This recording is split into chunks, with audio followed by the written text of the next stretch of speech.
வணக்கம். பாவம் புண்ணியம் பகுதி 19. இப்போ பார்த்தீங்கன்னா, பாவம் புண்ணியத்தில் நிறைய பெண்கள் அவங்களுடைய சூழ்நிலை தவறி நடந்துக்கிறாங்க. ஒரு குறிப்பிட்ட வயசு வந்துடுதுன்னு வச்சுங்களேன். ஒரு 17, 18, 20 வயசுன்னு வச்சுக்கங்க. 20 வயசு பெண்கள். இந்த உலகம் அந்த பெண்கள் கையில் தாங்க இருக்குது. இந்த உலகமே அந்த பெண்கள் குழந்தைகள் கையில் தான் இருக்குது. வருங்கால உலகமே பெண் குழந்தைகளோட கையில் தான் இருக்குது. இது என்ன பண்ணுறாங்க, நிறைய லவ் மேரேஜ் பண்ணிக்கிறாங்க. லவ் மேரேஜ் தப்பு இல்லைங்க. முடிஞ்ச வரைக்கும் அந்தந்த இனத்தோட இனமாக போயிட்டிங்கன்னா பெரியவங்களுக்கு நல்லது. இப்போ ஒன்று பண்ணுவோம், ஒன்று சொல்கிறேன் பாருங்கள். இப்போது ஒரு நமக்கு தெரிஞ்ச ஒரு பாப்பா ஐயர்மாருங்க. அவங்க அதிகமாக இதில் தவறி அதிகமாக லவ் மேரேஜ் பண்ணிக்கிறது ஐயர்மார்களும் இஸ்லாமியமார்களும் தான். இவங்க 2 பேர் தான் அதிகமாக லவ் மேரேஜ் பண்ணுறாங்க. இப்போ என்ன ஆகுதுன்னாக்கா, அதில் பிறக்கிறான் இல்லையா பையன், அதில் பிறக்கிற பையன்களுக்கு பொண்ணு கிடைக்கிறதில்ல. அவன் இன்னொரு பொண்ணை பார்க்கறது, இவன் இந்த பொண்ணு இந்த ஒரு பொண்ணை பார்க்கறது, இதெல்லாம் தவிர்த்துட்டு நேரான பாதையில் அவங்கவுங்க இனத்தோட அப்படி போனீங்கன்னா, பெரியவங்களுக்கு உங்களை இவ்வளோ கஷ்டப்பட்டு வளர்த்துறதுனால பெரியவங்களுடைய மனசுக்கு ரொம்ப ஆறுதலாக இருக்கும்.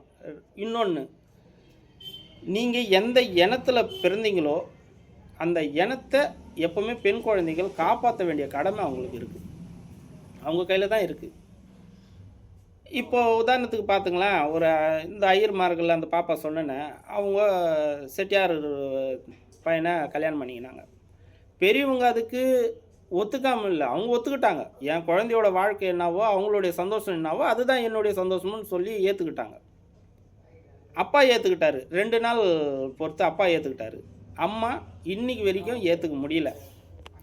அவங்களுக்கு ஒரு பெரிய வருத்தமாகவே இருக்காது. மனிதர்கள் எல்லாம் பொதுவானவங்க தான். நானும் மனுஷன், நீங்களும் மனுஷன், அவங்களும் மனுஷன், எல்லாம் மனுஷங்க தான், இல்லைன்னு.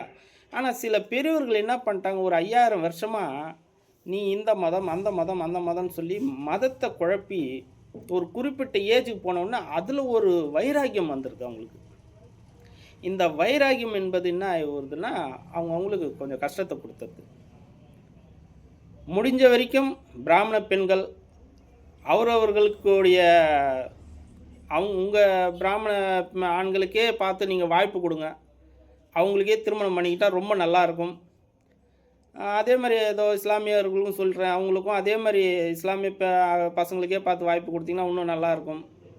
ஒருத்தர் அண்ணன் தம்பிகளாக தாங்க வாழ்ந்துட்டு இருக்கோம். இங்கே யாருக்கும் எந்த கஷ்டமும் இல்லை. ஆனால் இந்த மாதிரி சின்ன சின்ன கசப்பான விஷயங்களால் அவங்களுக்கு கொஞ்சம் கொஞ்சம் வேறுபட்டு கொஞ்சம் மனசு கஷ்டத்து கூட இருக்கிறாங்க. இதெல்லாம் வேண்டாம். நம்ம எல்லாம் ஒத்துமையாக இருப்போம்.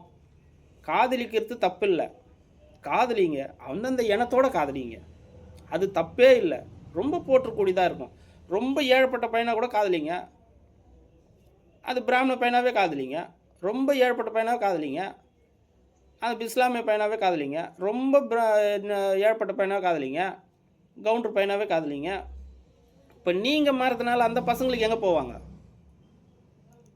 நீங்கள் உங்களுக்கு பிடிச்ச பையனாக பார்த்து நீங்கள் போகிறீங்கன்னு வச்சுங்க. இப்போ இந்த பசங்க என்ன பண்ணுவாங்க? நீங்கள் பண்ணுற வேலை அவனுங்களும் பண்ண சொல்கிறீங்களா?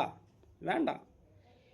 அவங்கவுங்க பெரியவங்களாக பார்த்து உங்களுக்கு பிடிக்காத பையனை கல்யாணம் பண்ணி வச்சா கூட நீங்கள் அதை பிடிச்சி ஏற்றுக்கிட்டு உங்கள் மனசை மாற்றிக்கிட்டு வாழ்கிறதுனால 10-15 வருஷம் வச்சு உங்களுக்கு ஒரு நல்ல வாழ்க்கை அமையும். இது காதலித்து கல்யாணம் பண்ணுறதுனால நம்ம எல்லாம் நல்லா வாழ்ந்துடுறாங்கன்றதுக்கு அர்த்தம் இல்லை. அப்பா அம்மா கட்டி கொடுக்குறதுனால அவங்களும் நல்லா வாழ்ந்துட்டாங்கன்றதுக்கும் சொல்ல முடியாது. இது அவங்கவுங்க மனசை பொறுத்தது இருக்குது. முடிஞ்ச வரைக்கும் அவங்கவுங்க இனத்தோட சந்தோஷமாக அதை ஏற்றுக்கிட்டு இருந்தால் எல்லாருக்கும் ஆரோக்கியம். பாவ புண்ணியத்தில் இதுக்கு நிறைய இடம் இருக்குது. அடுத்த எபிசோடு பார்ப்போம்.